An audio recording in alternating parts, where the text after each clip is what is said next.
বন্ধুরা আজকে তোমাদেরকে শোনাবো এক ভয়ঙ্কর জঙ্গলের মজার গল্প। তোমরা যারা আমাদের চ্যানেলটি সাবস্ক্রাইব করোনি এখনই সাবস্ক্রাইব করে নাও। একটা ভয়ঙ্কর জঙ্গল ছিল, যে জঙ্গলে সাপ, সিংহ এবং গাছ মানব আরো ভয়ঙ্কর জীবজন্তু সেখানে বাস করত। ওই জঙ্গলে আরেকজন শিকারী সেও বাস করত। ওই শিকারী সে জঙ্গল থেকে শিকার করে করে সে তার জীবিকা নির্বাহ করত এবং শিকারী ধরে ধরে সে খাইতো রান্না করে। ঠিক একদিন ওই শিকারী সে শিকার করার জন্য জঙ্গলের দিকে বের হলো। তার তীর আর ধনুকটা কাঁধে নিয়ে আস্তে আস্তে হাঁটতে হাঁটতে গহীন জঙ্গলের দিকে যাইতে থাকলো। জঙ্গলের মধ্যে একটা গুহা ছিল, সেই গুহার মধ্যে একটা বাঘ বাস করত। বাঘটা গুহা থেকে বাহির হয়ে তার শিকার ধরার জন্য বসে থাকতো। ওই জঙ্গলে কেউ ভয়তে যাইতো না। ঠিক সেই দিন ওই শিকারী শিকার করার জন্য জঙ্গলের দিকে যাইতে থাকে। ওই জঙ্গলে অনেকগুলো হরিণ বাস করত। ওই হরিণ শিকার করে করে খেয়ে খেয়ে ওই শিকারী ওই জঙ্গলে থাকতো। হরিণের মাংস খেয়ে তার পেট ভরতো। ঠিক ওই দিনেও সে হরিণের মাংস খাওয়ার জন্য জঙ্গলের দিকে তার তীর আর ধনুকটা নিয়ে বের হয়। গিয়ে দেখে যে একটা নদীর পাশে দুইটা হরিণ, সেখানে তারা ঘাস খাইতেছে। এই সুযোগে শিকারী তার ধনুক দিয়ে ওই হরিণ দুটোকে শিকার করবে। শিকারী হরিণ দুটোকে দেখে খুবই খুশি হয়ে যায় এবং তার ধনুকটা দিয়ে হরিণের দিকে তাক করে রাখে। প্রথমে একটা তীর মারে, কিন্তু হরিণের কিছুই হয় না। দ্বিতীয় আর একটা তীর বের করে হরিণকে মারার জন্য উঠতে বসে থাকে। দ্বিতীয় যখন তীরটা মারলো তখন হরিণের বুকে গেঁথে গেল এবং হরিণটা মাটিতে পড়ে গেল। শিকারী তাই দেখে খুবই খুশি হয়ে গেল, কারণ তার আজকের দিনের খাবার হয়ে গিয়েছে। সে হরিণটাকে কাঁধে করে নিয়ে আস্তে আস্তে হাঁটতে হাঁটতে জঙ্গল থেকে বের হয়ে যাইতে থাকে। সে হরিণটাকে পেয়ে খুবই খুশি ছিল। সে বাড়িতে এসে ওই হরিণটাকে বড় একটা ডেগের মধ্যে দিয়ে রান্না করে খাওয়ার জন্য বসে থাকে। সে খুব মজা করে ওই হরিণটাকে আস্ত হরিণটাকে রেঁধে ফেলে। এইভাবেই শিকারী জঙ্গলে হরিণ ধরে ধরে খাইতো এবং তার জীবন চালাতো। বন্ধুরা, তোমরা যারা আমাদের চ্যানেলটি সাবস্ক্রাইব করোনি অবশ্যই সাবস্ক্রাইব করে নাও।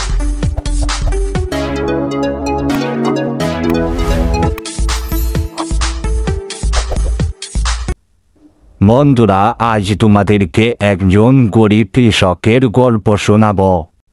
গিন্নি, আমি গরুকে খাবার খাওয়াইতে যাইতেছি, তুমি আমার জন্য খাবার রেডি করো, এসে খাবার খাবো।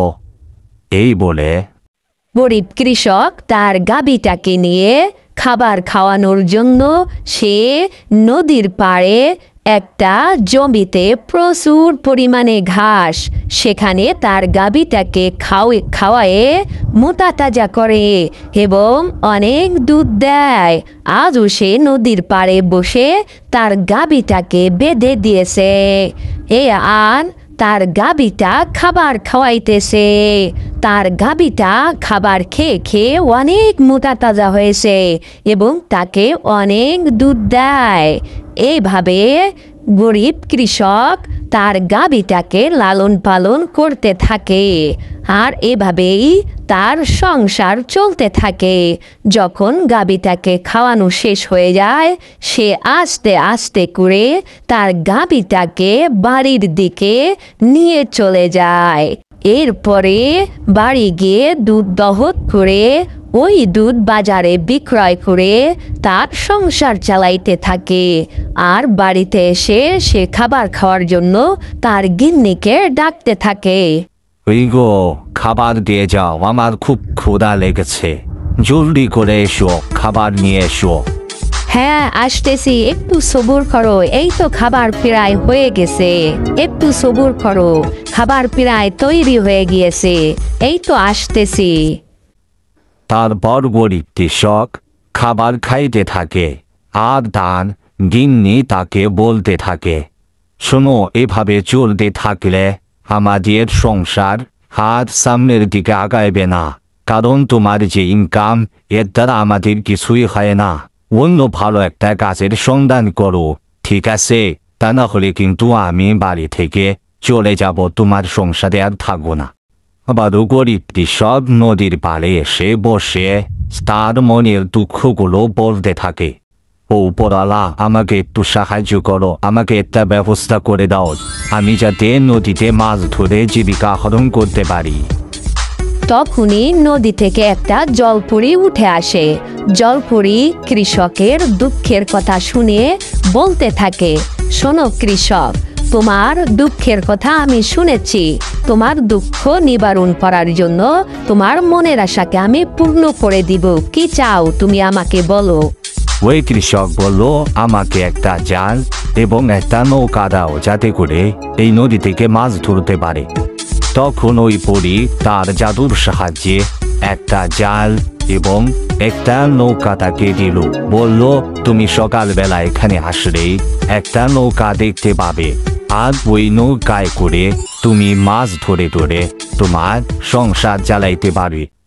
মনের আনন্দে গরিব কৃষক সে বাড়ি থেকে ওই জালটা নিয়ে নদীর কাছে যাইতে থাকে, কারণ তার মনে আজ অনেক আনন্দ, সে মাছ ধরার জন্য একটা জাল পেয়েছে আর একটা নৌকাও সে পেয়েছে। সে নদীর ঘাটে গিয়ে দেখে সত্য সত্য সেই নৌকা তার ঘাটে অপেক্ষা করতেছে তার জন্য।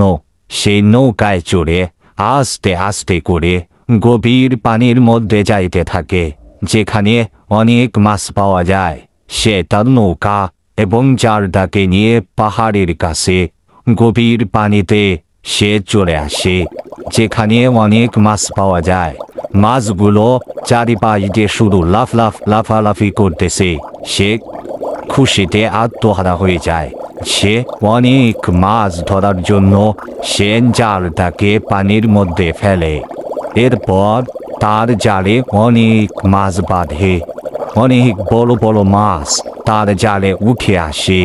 সে খুশিতে আত্মহারা হয়ে যায়। সে মাছগুলো মাথায় করে নিয়ে হাঁটতে হাঁটতে বাজারের দিকে যাইতে থাকে, যেখানে সে মাছগুলো বিক্রয় করবে। সে অনেক খুশি, কারণ তার ঝাঁকা ভরা মাছ ছিল। এই মাছ বিক্রয় করলে সে অনেক টাকা পাবে। সে বাজারে গিয়ে মাছ বিক্রয়ের জন্য বসে থাকে। এরপরে লোকেরা তার কাছ থেকে মাছগুলো কিনে নিয়ে যায়। এইভাবে সেই গরিব কৃষক আস্তে আস্তে ধনী হইতে থাকে।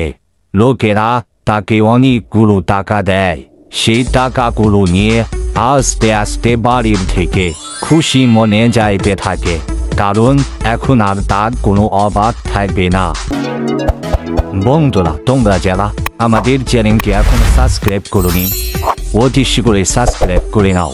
এরকম মজার মজার কার্টুন ভিডিও সবার আগে পেতে বেল আইকনটা বাজিয়ে দাও, যাতে করে বন্ধুরা, আজ তোমাদেরকে এক গরিব গোলওয়ালার গল্প শোনাবো। সে প্রত্যেক দিন তার বাড়ি থেকে বের হয়ে গ্রামে ঘুরে ঘুরে গোল বিক্রয় করে তার সংসার চালাইতে থাকে। ঠিক সে আর একদিন তার ঘোলকে ঘাড়ে করে নিয়ে গ্রামে বিক্রয় করার জন্য বের হয়। যখন সে গ্রামের গলিতে গলিতে ঘুরতে থাকে, তখন ডাকতে থাকে, ঘোল কিনবে, ঘোল, খুব সুস্বাদু ঘোল, আসুন ভাই আসুন। তখন তার কথা শুনে একজন কৃষক তাকে ডাক দিল, ভাই আমাকে একটু ঘোল দিয়ে যান, আপনার ঘোল কত করে বিক্রয় করতেছেন? সে বলল, প্রত্যেক এক গিলাস ঘোল 1 টাকা করে আমি বিক্রয় করতেছি। তখন কৃষক বলল যে, তোমার এই পাতিলে যতটুকু ঘোল আছে সম্পূর্ণটুকু গোল আমি কিনতে চাই। তখন গোলওয়ালাও খুশি হয়ে সম্পূর্ণ গোলগুলো বিক্রয় করতে রাজি হয়ে যায়। গোলওয়ালা তখন কৃষকের পাতিলের মধ্যে তার পাতিল থেকে সম্পূর্ণ গোলগুলো আস্তে আস্তে করে তার পাতিলের মধ্যে ঢেলে দেয়। যখন তার গোল ঢালা শেষ হয়ে যায় তখন কৃষক গোলওয়ালাকে একটা টাকার থলে দেয়। তখন সে হাসতে হাসতে আবার গোল ঢালে করে নিয়ে অন্য গ্রামে গোলগুলো বিক্রয় করতে যায়। এভাবে গোলওয়ালা প্রত্যেক দিন গোল বিক্রয় করে সে অনেক টাকার মালিক হয়ে যায়। ঠিক তদরূপ সে অন্য একটা গ্রাম দিয়ে যখন যাইতেছিল, গ্রামের লোকেরাও তার কাছ থেকে সবগুলো গোল কিনে রাখে এবং তার গোলটা খুবই সুস্বাদু ছিল। এইভাবেই গোলওয়ালা তার সম্পূর্ণ গোলটা বিক্রয় করে ফেলে আর গ্রামওয়ালা তাকেও অনেক টাকা দেয়। এইভাবে গোলওয়ালার সংসার চলতে থাকে। বন্ধুরা, তোমরা যারা আমাদের চ্যানেলটি সাবস্ক্রাইব করোনি এখনই সাবস্ক্রাইব করে নাও, যাতে করে এরকম মজার মজার ভিডিও সবার আগে পৌঁছে যায় তোমার কাছে। এক গ্রামে আপন দুই ভাই সোনা আর মোনা। সোনা আর মোনা তারা দুই ভাইতে তাদের বাড়ি থেকে জালকে কাঁধে করে নিয়ে নদীর দিকে যাইতে থাকে মাছ ধরার জন্য। তারা দুই ভাই মিলে মাছ ধরে বাজারে বিক্রয় করে তাদের সংসার চালায়। এভাবেই সোনা আর মোনা একদিন মাছ ধরার জন্য একসঙ্গে তারা নদীর ঘাটে যাইতে থাকে। যখন তারা নদীর ঘাটের দিকে চলে আসে তখন নদীতে দেখে অনেক মাছ লাফালাফি করতেছে। এই দেখে সোনা মোনাকে বলে, মোনা, আজ আমরা অনেক মাছ পাবো মনে হয়। হ্যাঁ দাদা, হ্যাঁ, আজ আমরা অনেক মাছ পাবো এবং এই মাছগুলো আমরা রাজার কাছে বিক্রয় করে অনেক টাকা পাবো। তারা দুই ভাইটি তাদের নৌকার উপর উঠে বসে এবং নৌকায় উঠে তারা অনেক পানিতে যায় যেখানে মাছগুলো ধরতে পারে। তবে তারা দুই ভাই মিলে ওই নদীতে জাল ফেলানোর জন্য প্রস্তুতি গ্রহণ করে। নদীতে যখন তারা জালটাকে ফেলে তখন ওই নদীর অনেকগুলো মাছ তাদের জালের মধ্যে বেঁধে যায়। তারা খুবই খুশি হয়ে যায় কারণ তারা আজ অনেক মাছ পাবে। সোনা আর মোনা দুই ভাইতে তারা মাছগুলো মাথায় করে নিয়ে আস্তে আস্তে হাঁটতে হাঁটতে রাজ দরবারের দিকে যাইতে থাকে, কারণ তারা রাজার কাছে এই মাছগুলো বিক্রয় করলে অনেকগুলো টাকা পাবে। এভাবে তারাই রাজ দরবারের দিকে যাইতে থাকে। দুই ভাই খুবই খুশি ছিল কারণ তারা আজ অনেকগুলো মাছ ধরতে পেরেছে। তারা তাদের জাল কাঁধে করে আর মাছগুলো মাথায় করে নিয়ে রাজ দরবারে চলে আসে। রাজাও তার মন্ত্রীকে বলছিল যে আজ বাজারের সেরা মাছগুলো তুমি কিনে আনবে আর আমি এই মাছ দিয়ে খাবার খাইবো। সোনা আর মোনা বলে, রাজা সাহেব, এই যে দেখেন আমরা নদী থেকে সব থেকে সেরা সেরা মাছগুলো আপনার জন্য ধরে এনেছি। আপনি এই মাছগুলো গ্রহণ করুন এবং আমাদের কিছু টাকা দিন। তখন রাজা সাহেব খুশি হয়ে তাদেরকে অনেকগুলো স্বর্ণ মুদ্রা দিল।